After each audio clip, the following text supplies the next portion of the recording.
Hello everyone, welcome to my channel Anurag white edit. आज की class में प्रावधिक कला 2022 का जो आपका पेपर हुआ था उसके जितने भी ऑब्जेक्टिव प्रश्न हैं उन सबको आज यहाँ पे सॉल्व कराएंगे। साथ में 2023 का जो पेपर हुआ है उसके भी जितने भी बहुविकल्पी प्रश्न हैं उनको यहाँ पे सॉल्व किया जाएगा। तो आज इस क्लास में 2022 और 2023 के पेपर में हुए ऑब्जेक्टिव प्रश्नों को यहाँ पे देखेंगे। इससे पहले की क्लास में हमने 2011 से लेकर 2020 तक के जितने भी पेपर हुए हैं उन सब के बहुविकल्पी प्रश्नों को सॉल्व करवा दिया गया है। आप चैनल में जाके देख सकते हैं। सबसे पहला प्रश्न आप देखेंगे, एक साधारण मापनी पर कितनी नापें दिखाई जा सकती हैं? Option A 3, option B 2, option C 4, option D 5। याद रखिएगा, साधारण मापनी पर आप सिर्फ दो ही प्रकार के मापे दर्शा सकते हैं। राइट आंसर है ऑप्शन नंबर बी। यदि आपसे साधारण मापनी की जगह विकर्ण मापनी पूछता तो विकर्ण मापनी पर आप तीन प्रकार के मापे दिखा सकते हैं, किंतु यहाँ पे साधारण मापनी बोल रहा है तो साधारण मापनी में सिर्फ दो ही प्रकार की मापें दिखाई जा सकती हैं। नेक्स्ट प्रश्न है, 1 मीटर 4 सेंटीमीटर प्रदर्शित करने वाली विकर्ण मापनी का निरूपक भिन्न क्या होगा? Option A 1/20, option B 1/30, option C 1/25, option D 1/40। सर्वप्रथम आप वीडियो को रोककर अपना जो आंसर है उसे यहाँ पे चूज कर लीजिए, उसके बाद राइट आंसर को देखें। इस प्रकार से आप अंत में बता पाएंगे कि आपके कुल टोटल 20 प्रश्नों में कितने प्रश्न सही हुए। यहाँ पे 1 मीटर को 4 सेंटीमीटर प्रदर्शित करने वाली विकर्ण मापनी का निरूपक भिन्न क्या होगा? याद रखिएगा, जो निरूपक भिन्न है इसे शॉर्ट फॉर्म में आरएफ भी बोला जाता है। और जब भी इस प्रकार से प्रश्न बनेंगे तो यहाँ पे जो यूनिट है इनकी यहाँ पे मीटर है और ये यूनिट सेंटीमीटर है, तो इन दोनों की जो यूनिट है सर्वप्रथम हम बराबर करेंगे। तो यहाँ पे है 4 सेंटीमीटर बराबर 1 मीटर। तो ये जो 1 मीटर है तो हमें ज्ञात है कि 1 मीटर बराबर 100 सेंटीमीटर होते हैं। तो यहाँ पे 100 का गुणा कर देंगे तो यहाँ पे आ जाएगा 1 × 100 और ये आपका हो जाएगा सेंटीमीटर। तो आपकी यहाँ पे भी 4 सेंटीमीटर हो गया और यहाँ पे 100 सेंटीमीटर। अब यहाँ पे निरूपक भिन्न निकालेंगे तो जो छोटा मान होता है आप इस प्रकार से इसे याद रख सकते हैं। ट्रिक के माध्यम से जो छोटी वैल्यू होगी उसे आप हमेशा अंश में रखेंगे और जो बड़ी वैल्यू निकल के आएगी वो हमेशा हर में रखेंगे। तो इससे आप काटेंगे तो 4 दूने 8, 2 बचेगा 20 हो जाएगा, 4 पंचे 20, अर्थात वैल्यू निकल के आई 1/25। ऑप्शन में देखेंगे 1/25 आपका ऑप्शन नंबर सी में है, ये आपका सही हो जाएगा। नेक्स्ट प्रश्न है, अंग्रेजी के बड़े अक्षरों की ऊंचाई कितने खानों की होती है? Option A 5, option B 7, option C 6, option D 8। याद रखिएगा, अंग्रेजी के बड़े अक्षर जब भी आप कोई भी बड़ा अक्षर अंग्रेजी के लिखेंगे ए से लेकर जेड तक में ये सभी अंग्रेजी के बड़े अक्षर कहलाते हैं। इनमें से कोई भी जब आप अक्षर लिखते हैं तो इनकी जो ऊंचाई होती है ऊंचाई हमेशा 7 खानों की रहती है। याद रखिएगा, ए से लेकर जेड तक कोई भी इनमें से अक्षर लिखेंगे या इनसे मिला के आप कोई भी शब्द लिखेंगे, जैसे सिनेमा आपका हो गया या फिर आर्ट हो गया या अन्य कोई शब्द हो गए, तो इनकी ऊंचाई जो रहेगी वो हमेशा 7 खानों की ही रहती है। नेक्स्ट प्रश्न है, प्रत्येक दो अक्षरों के बीच कितने खानों का रिश्तांक छोड़ते हैं? Option A 1, option B 3, option C 2, option D 5। यहाँ पे प्रत्येक दो अक्षरों के बीच कितने खानों का रिश्तांक छोड़ते हैं? जब आप सेक्शन बी में बड़े छापे के प्रश्न लिखते हैं तो इस प्रकार से कुछ इसमें आप ग्राफ बनाते हैं, या आपको याद ही होगा कि इस प्रकार से इसमें कुछ ग्राफ बनेगा आपका। और जब ये आप ग्राफ बनाएंगे तो इसमें जैसे मान लीजिए ए आप इस प्रकार से यहाँ तक लिखते हैं, इस प्रकार से ए आप बनाएंगे तो उसके बाद आप ये पूरा एक खाना छोड़ते हैं, उसके बाद यहाँ पे दूसरा अक्षर यहाँ पे लिखते हैं। तो प्रश्न में यही पूछा जा रहा है कि प्रत्येक दो अक्षरों के बीच जब भी हम कोई दो अक्षर जैसे ए और बी लिखेंगे तो उनके बीच हमेशा ये जो एक खाना होता है इस एक खाने का गैप रखते हैं, अर्थात रिश्तांक छोड़ते हैं। तो राइट आंसर हो जाएगा इसका ऑप्शन नंबर ए। नेक्स्ट प्रश्न है, स्पर्श रेखा दीर्घवृत्त में किसे स्पर्श करती है? ऑप्शन ए लघुअक्ष, ऑप्शन बी दीर्घअक्ष, ऑप्शन सी वक्र, ऑप्शन डी नाभि। याद रखिएगा, दीर्घवृत्त से रिलेटेड आपके एग्जाम में हर वर्ष प्रश्न पूछे जाते हैं। ये आपका इस प्रकार से गोला बनता है, किंतु यदि दीर्घवृत्त की बात की जाए तो दीर्घवृत्त आपका कुछ इस प्रकार से बनता है, जिसमें से ये जो रेखा जाती है, जो दोनों इसके वक्रों को स्पर्श करते हुए रेखा जाती है, इसे हम दीर्घअक्ष कहते हैं। और इस दीर्घअक्ष को जो रेखा इस प्रकार से समलंबर्धक करती है अर्थात 90 अंश का कोण बनाती है, उसे हम लघुअक्ष कहते हैं। तथा इसके ये जो जितना भी भाग है, ये वाला भाग, इसे हम वक्र बोलते हैं। इस वक्र को स्पर्श करते हुए कोई रेखा इस प्रकार से जो जाती है, इस वक्र रेखा को हम क्या बोलते हैं? स्पर्श रेखा बोलते हैं। दीर्घवृत्त के कहीं पे भी वक्र को स्पर्श करते हुए जो रेखा जाती है, उसे हम स्पर्श रेखा कहते हैं। और इस स्पर्श रेखा पे जो रेखा इस प्रकार से लंब होती है, उसे हम अवलंब बोलते हैं। तो इस प्रकार से इस प्रश्न पूछा गया है कि ये जो दीर्घवृत्त है, इस दीर्घवृत्त के स्पर्श करते हुए जो रेखा इसे स्पर्श करते हुए जाती है, वो कहाँ पे स्पर्श करती है? तो याद रखिएगा, ये जो स्पर्श रेखा है वो हमेशा दीर्घवृत्त के उसके वक्र को स्पर्श करेगी, वो चाहे यहाँ से जाए या फिर इधर से या फिर यहाँ से, हमेशा उसके वक्र को स्पर्श करेगी। राइट आंसर हो जाएगा ऑप्शन नंबर सी। प्रश्न नंबर 6 है, त्रिभुजाकार संपार्श्व के सिरे का आकार क्या होगा? ऑप्शन ए त्रिभुजाकार, ऑप्शन बी वक्राकार, ऑप्शन सी आयताकार, ऑप्शन डी वर्गाकार। याद रखिएगा, जब भी आपसे संपार्श्व की बात कहे तो संपार्श्व के जब भी सिरे पूछे तो सिरे का आकार वही होगा जो कि आकृति में यहाँ पे दिया होगा। जिस आकृति का नाम यहाँ पे दिया हुआ है, उसी आकृति का यहाँ पे सिरा होगा। जैसे इस प्रश्न में कह रहा है कि त्रिभुजाकार संपार्श्व के सिरे कैसे होंगे, तो त्रिभुजाकार संपार्श्व के जो सिरे होंगे वो भी कैसे होंगे? त्रिभुजाकार होंगे। यदि यहीं पे आपसे कह देता कि वर्गाकार संपार्श्व के सिरे का आकार कैसा होगा, तो वर्गाकार संपार्श्व के सिरे भी कैसे होते हैं? वर्गाकार होते हैं। यदि यहीं से आपसे पूछ ले कि आयताकार संपार्श्व के जो सिरे हैं वो किस प्रकार से होंगे, तो आयताकार संपार्श्व के सिरे भी आयताकार ही होंगे। कोई भी यहाँ पे आकृति दी हो, जो आकृति यहाँ पे दी होगी, यदि संपार्श्व पूछ रहा है और सिरे पूछ रहा है तो उसके सिरे वही आकृति का होंगे। जो वृत्त पृथ्वी के समांतर है वो कैसे दिखाई देते हैं? ऑप्शन ए वृत्ताकार, ऑप्शन बी चंद्राकार, ऑप्शन सी दीर्घवृत्ताकार, ऑप्शन डी गोलाकार। याद रखिएगा, जो वृत्त, कोई वृत्त ये है, ये पृथ्वी के कैसे है? पृथ्वी के जो समांतर है। जब समांतर कोई चीज होगी तो वो कुछ इस प्रकार से दिखाई देगी, अर्थात दीर्घवृत्ताकार के मार्ग में दिखाई देगी। तो राइट आंसर हो जाएगा इसका ऑप्शन नंबर सी, दीर्घवृत्ताकार। प्रश्न नंबर 8 है, वो एक कौन सा तल है जिस पर अनुविच्छेद बनाया जाता है? ऑप्शन ए ऊर्ध्वाधर, ऑप्शन बी क्षैतिज, ऑप्शन सी चित्ततल, ऑप्शन डी गोलाकार। याद रखिएगा, जब भी अनुविच्छेद की बात की जाए तो अनुविच्छेद आपका क्षैतिज समतल पर बनता है।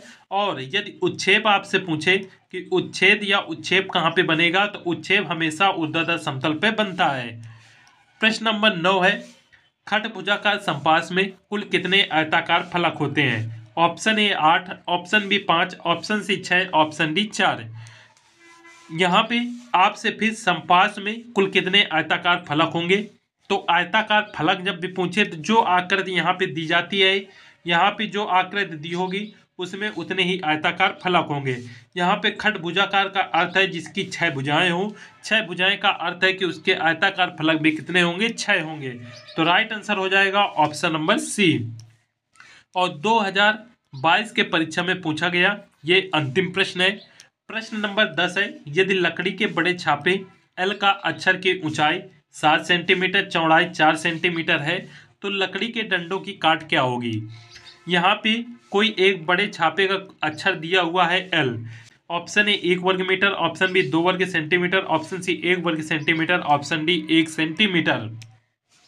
तो ये जो प्रश्न है इसे आपको बहुत ही अच्छे तरीके से बहुत बार बताया गया है। इस प्रश्न का उत्तर आपको कमेंट करके बताना है। और याद रखें, ऑप्शन ए इसका नहीं होगा, ऑप्शन बी भी नहीं होगा, ऑप्शन सी और ऑप्शन डी में आपको कमेंट करके बताना है कि प्रश्न नंबर 10 का जो आंसर है वो क्या होगा, 1 वर्ग सेंटीमीटर होगा या फिर 1 सेंटीमीटर। 2022 के बाद अब देखेंगे 2023 का पेपर। 2023 के पेपर में जितने भी बहुविकल्पी प्रश्न पूछे गए हैं उन सबको यहाँ पे देखेंगे। साथ में याद रखें, यदि आपने अभी तक चैनल को सब्सक्राइब नहीं किया तो चैनल को सब्सक्राइब अवश्य कर लें, जिससे प्रत्येक वीडियो की नोटिफिकेशन आपको मिल सके। साथ में आप हमें इंस्टाग्राम, टेलीग्राम और फेसबुक में अनुराग वाईटी एडिट सर्च करके फॉलो कर सकते हैं।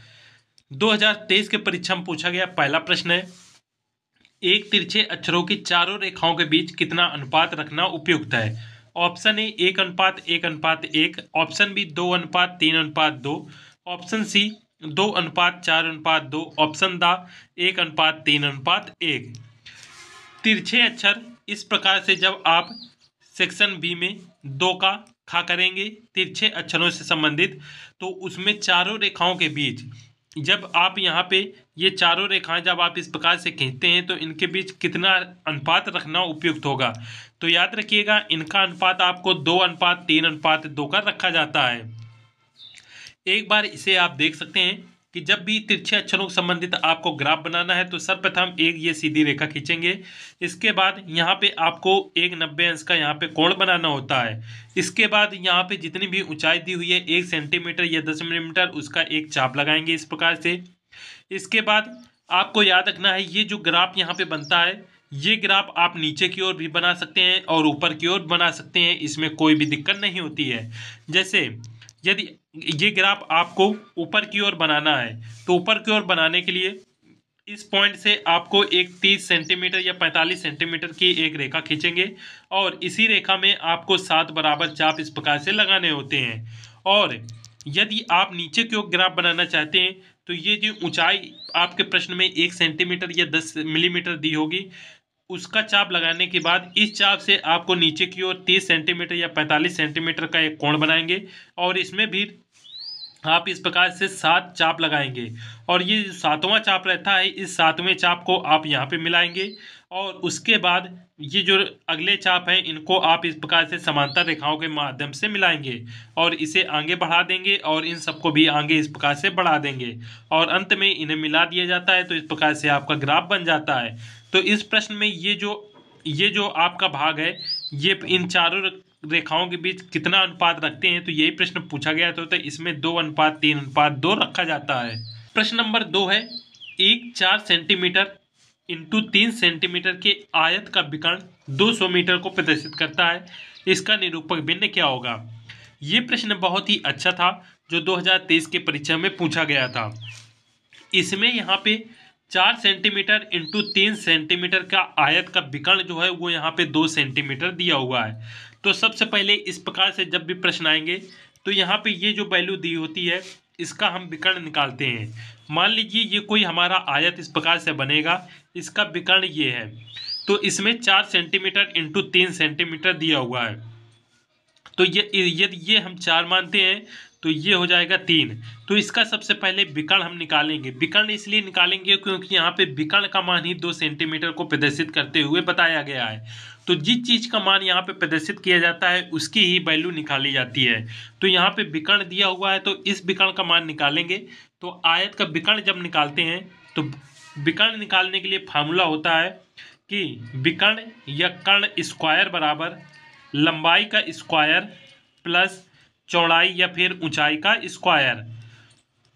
तो यहाँ पे कर्ण या विकर्ण का मान निकालना है और लंबाई का मान यहाँ पे 4 दिया है तो 4 चौको 16 कर लेंगे और ऊंचाई या चौड़ाई 3 दिया है तो 3 का स्क्वायर करेंगे तो 9 निकल के आएगा और 16 9 करेंगे तो इसका मान 25 निकल के आएगा। इसके बाद कर्ण के स्क्वायर का मान 25 निकल के आया है तो कर्ण का केवल मान निकालेंगे, विकर्ण का केवल मान निकालेंगे तो स्क्वायर को इस तरफ ले जाएंगे तो ये √25 हो जाएगा। इसके बाद √25 का मान होता है 5 तो ये 5 सेंटीमीटर निकल के आएगा। तो जो इसके विकर्ण का मान निकल के आया वो आया 5 सेंटीमीटर और इसका मान दिया है 200 मीटर। तो अब इस 200 ये जो मीटर है इसको सेंटीमीटर में चेंज करने के लिए इसमें हम 100 का गुणा करेंगे तो 200 इंटू ये 100 हो जाएगा। तो ये मान निकल के आया इसमें 20,000 और ये है 5 सेंटीमीटर। तो छोटा मान आपको अंश में रखना है और बड़ा मान आप हर में रखेंगे। तो ये मान आया 20,000। 5 का भाग इसमें करेंगे 5 चौके 20 और ये मान निकल के आया इसमें 4,000 का। राइट आंसर इसका हो जाएगा ऑप्शन नंबर ए 1/4000। आप दोबारा देख लीजिए अच्छे से। यहाँ पे 4 सेंटीमीटर इंटू 3 सेंटीमीटर के आयत का विकर्ण का मान जो है 200 मीटर दिया हुआ है, इसलिए ये जो हमारा आयत इस प्रकार से बन रहा है ये आयत, ये 4 सेंटीमीटर आयत है और ये 3 सेंटीमीटर चौड़ाई का आयत बना हुआ है। इसमें विकर्ण को प्रदर्शित कर रहा है, इसलिए इसका सर्वप्रथम हम विकर्ण निकालेंगे। विकर्ण निकालने के लिए विकर्ण का स्क्वायर बराबर लंबाई का स्क्वायर प्लस ऊंचाई का स्क्वायर या चौड़ाई का स्क्वायर करते हैं। 4 का स्क्वायर जब करेंगे तो 4 चौको 16 और 3 का स्क्वायर करेंगे 3 त्रिका 9 निकल के आएगा, इसकी वैल्यू निकल के आएगी 25। और यहाँ पे था कर्ण स्क्वायर या फिर विकर्ण का स्क्वायर।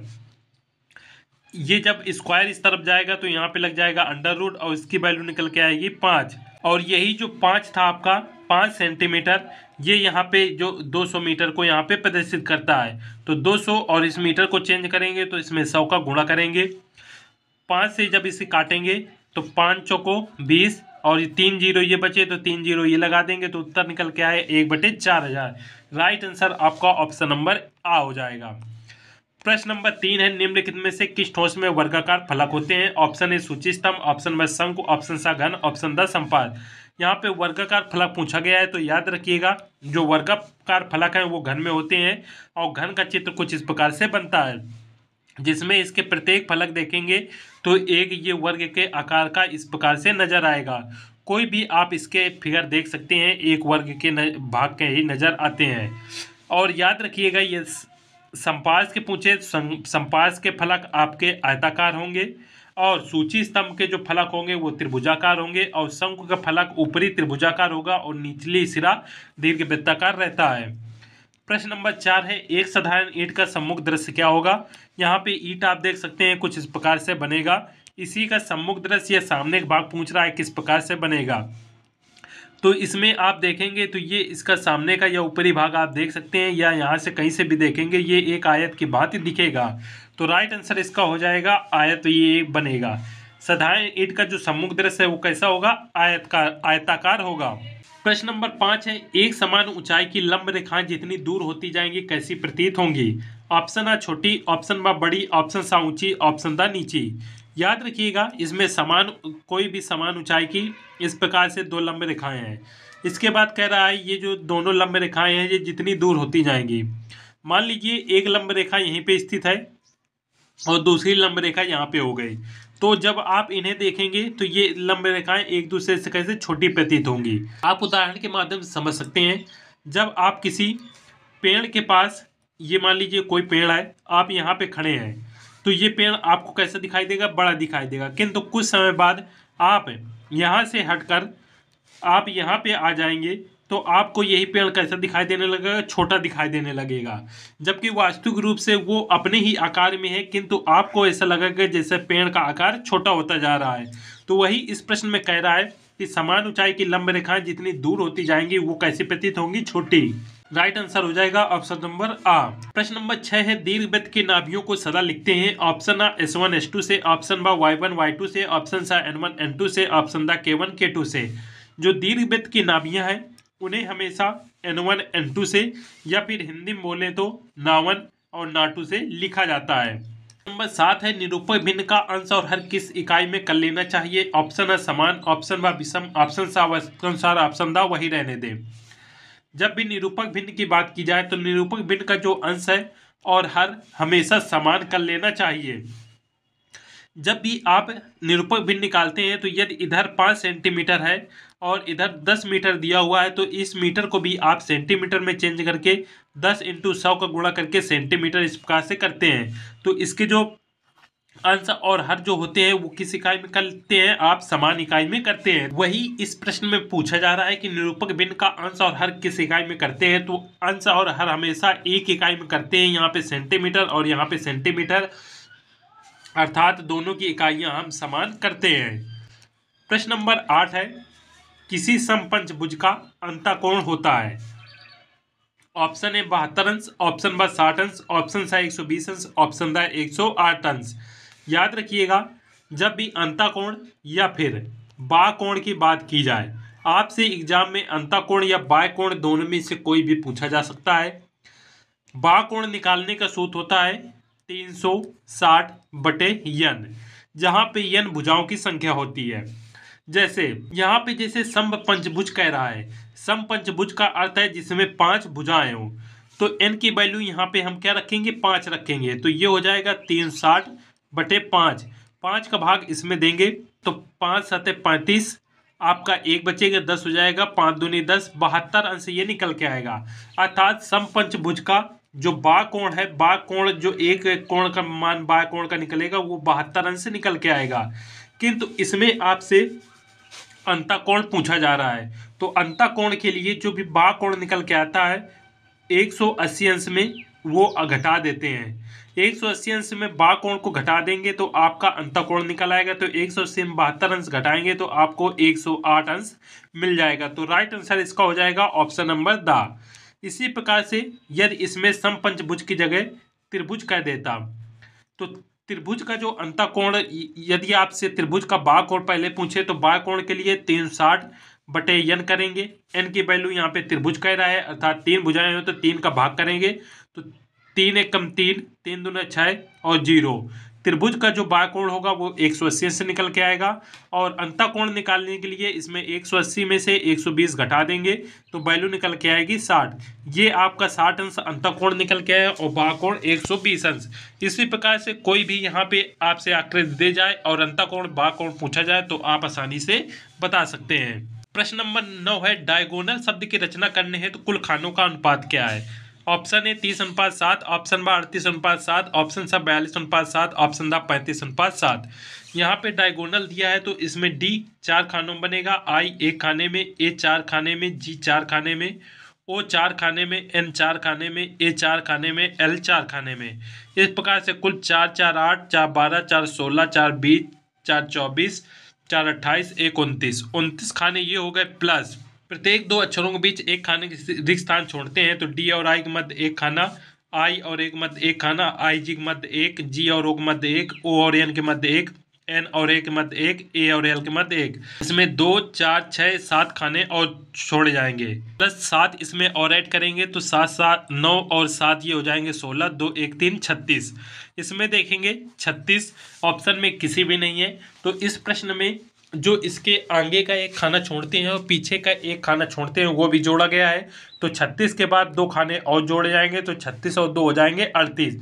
तो राइट आंसर देखेंगे ऑप्शन नंबर ब में है 38:7। तो इसका राइट आंसर ऑप्शन नंबर ब हो जाएगा। 2023 के परीक्षा में पूछा गया ये अंतिम प्रश्न है। प्रश्न है, धरती रेखा पर धरती तल के अतिरिक्त और कौन सा तल मिलता है। ऑप्शन आ मुख्य तल, ऑप्शन ब धरातल, ऑप्शन सा चित्रतल, ऑप्शन द लोक तल। याद रखिएगा इस तरह के जितने भी प्रश्न आपके एग्जाम में पूछे जाते हैं वो सभी प्रश्न एक अलग से क्लास में बता दिए गए हैं, आप चैनल में जाके देख सकते हैं, या बहुविकल्पी प्रश्नों की जो प्लेलिस्ट बनी हुई है वो प्लेलिस्ट आप देख सकते हैं। इसमें धरती रेखा पर धरती तल के अतिरिक्त और कौन सा तल मिलता है तो याद रखिएगा वो चित्रतल मिलता है। राइट आंसर हो जाएगा ऑप्शन नंबर 7। आपके 2022 और 2023 में पूछे गए सभी बहुविकल्पी प्रश्नों को सॉल्व करवा दिया गया है। साथ में याद रखें इससे पहले हमने 2011 से लेकर 2020 तक के सभी प्रश्न सॉल्व करवा दिए गए हैं। तो इस प्रकार 2011 से लेकर 2023 तक आपके सभी बहुविकल्पी प्रश्न समाप्त होते हैं। साथ में सेक्शन एफ में 2011 से 2023 तक सभी प्रश्न सॉल्व करवा दिए गए। सेक्शन ई के 2011 से 2023 तक सभी प्रश्न सॉल्व करा दिए गए हैं। नेक्स्ट क्लास में सेक्शन बी के 2011 से 2023 तक के प्रश्न सॉल्व करा दिए जाएंगे। इसके बाद आपके सेक्शन ई और सेक्शन डी बचेंगे, जो कि सबसे ज़्यादा कमेंट इन्हीं 2 खंडों को लेकर आता है। तो ये खंड आपके सेक्शन बी के कंप्लीट होते ही ये दोनों खंड भी आपके सॉल्व करवा दिए जाएंगे। आपका एग्ज़ाम डेट आपको याद रखना है कि जो आपकी एग्ज़ाम डेट है वो 28 फरवरी है। तो आपके पास समय ज़्यादा नहीं शेष बचा है, इसलिए प्रतिदिन क्लास अवश्य देखें और चैनल को सब्सक्राइब अवश्य कर लें, क्योंकि वीडियो की नोटिफिकेशन आपको तभी मिल पाएगी जब आप चैनल को सब्सक्राइब करेंगे। तो चैनल को सब्सक्राइब अवश्य कर लें, वीडियो को लाइक करें। मिलते हैं नेक्स्ट वीडियो में। जय हिंद।